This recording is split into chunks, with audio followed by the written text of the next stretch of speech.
Okay, so you know what the actual worst part of a breakup is? It's not like the huge, dramatic, sobbing in the rain scenes you see in movies.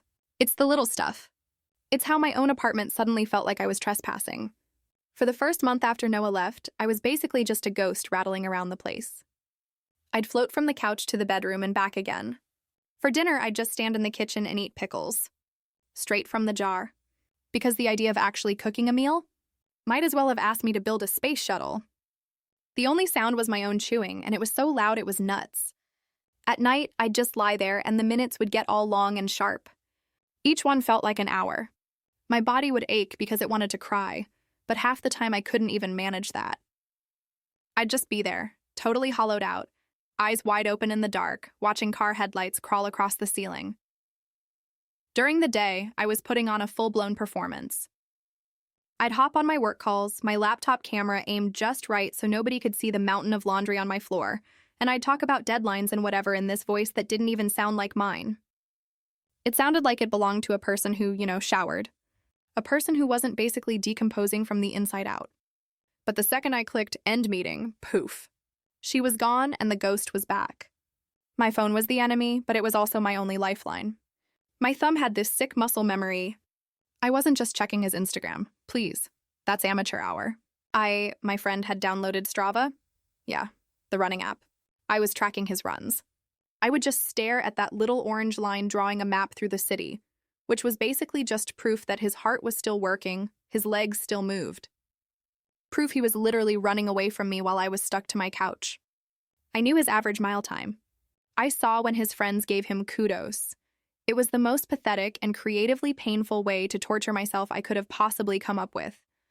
I honestly thought, well, this is it. This is my life now. Just me, a jar of Vlasic spears, and a digital map of my ex-boyfriend's cardio. The hopelessness was a real thing, like a heavy blanket I couldn't get out from under. I remember one day I was brushing my teeth and I just happened to catch my own reflection in the bathroom mirror. My eyes were just blank. I had no idea who that person was. And I just fell apart right there, toothbrush still in my mouth. Toothpaste foam and tears and snot, all of it. It was disgusting and awful, and I just kept thinking, this is never, ever going to end. My big turning point wasn't some glorious sun shining through the clouds moment. Nope, it was a Pinterest board. I'm not even kidding. It was 3 a.m. I'd already looked at his latest run on Strava, and I was just scrolling through pictures of beige living rooms when I saw it. It was a screenshot of a list pinned under something called Get Your Life Together, Girl. It was a 7-day reset. Day 1, a full digital purge of them. Day 2, clean out your fridge. Day 3, sit outside for 15 minutes and just breathe. The rest was just more of this super simple, almost insulting advice. I literally laughed out loud. Like, sure, throwing away a fuzzy lemon is going to fix the giant crater in my chest. It was the dumbest thing I'd ever seen. But I was so tired. Just so tired of being sad all the time. I looked at my reflection in my dark phone screen, at this puffy, haunted-looking person, and this tiny little voice in my head just went, fine. What have you got to lose? Day 1 was the purge. I sat on my bed staring at his picture in my contacts. My heart was going absolutely insane like a hummingbird on 5 espressos. It literally took me a full hour to get the nerve to do it. My brain was just running through all the worst-case scenarios. What if he was texting me an apology right now? What if this was the exact second he realized he made a huge mistake? Total fantasy, I know, but it was the story I'd been telling myself to get through the day. I squeezed my eyes shut, took a breath that felt like I was swallowing glass, and I hit block. Then I unfollowed him everywhere. The last, most brutal part was deleting the Strava app. The silence after was so scary. It felt like I'd just cut myself loose in the middle of the ocean. My thumb kept twitching all night, trying to open an app that wasn't there. And that night, for the first time in forever, I slept. Like a deep, black nothingness sleep, day 2 was the fridge. God, it was a crime scene. Half a carton of pad thai we'd shared, his fancy orange juice, a lime from the last time we made margaritas that was now basically a rock. It was like a museum of us. I started pulling stuff out, and then my hand grabbed this bottle of hot sauce he'd bought, and this memory just hit me so hard I had to grab the counter. I could see him standing right there, laughing about something. I wanted so bad to just put the bottle back, to keep one little thing. But that dumb list was in my head. Clean out your fridge. So I made this weird animal sound in my throat, took the bottle to the trash, and just dropped it in. I scrubbed everything. When I was done, I just looked at it. It was just an empty, clean fridge. But it was also space. Day 3, I had to sit outside, no phone. The first 5 minutes were actual torture. I just sat on my front steps feeling so weird and twitchy, desperate for something to look at.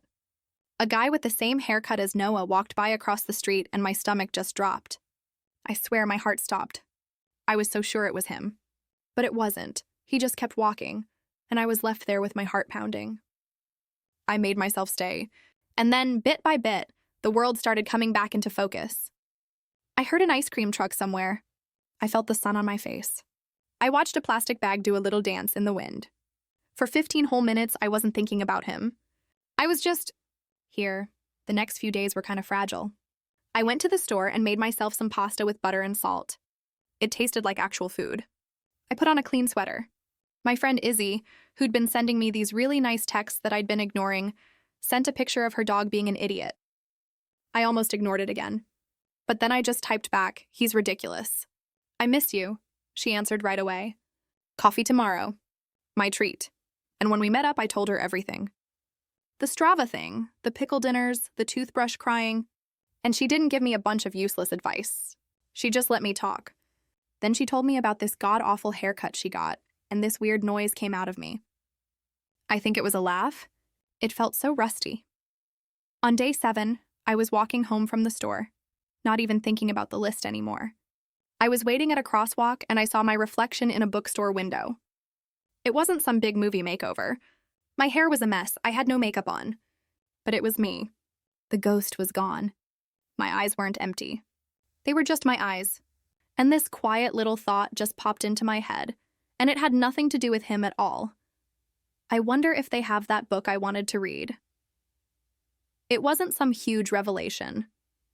It was just a question about a book. About what was next.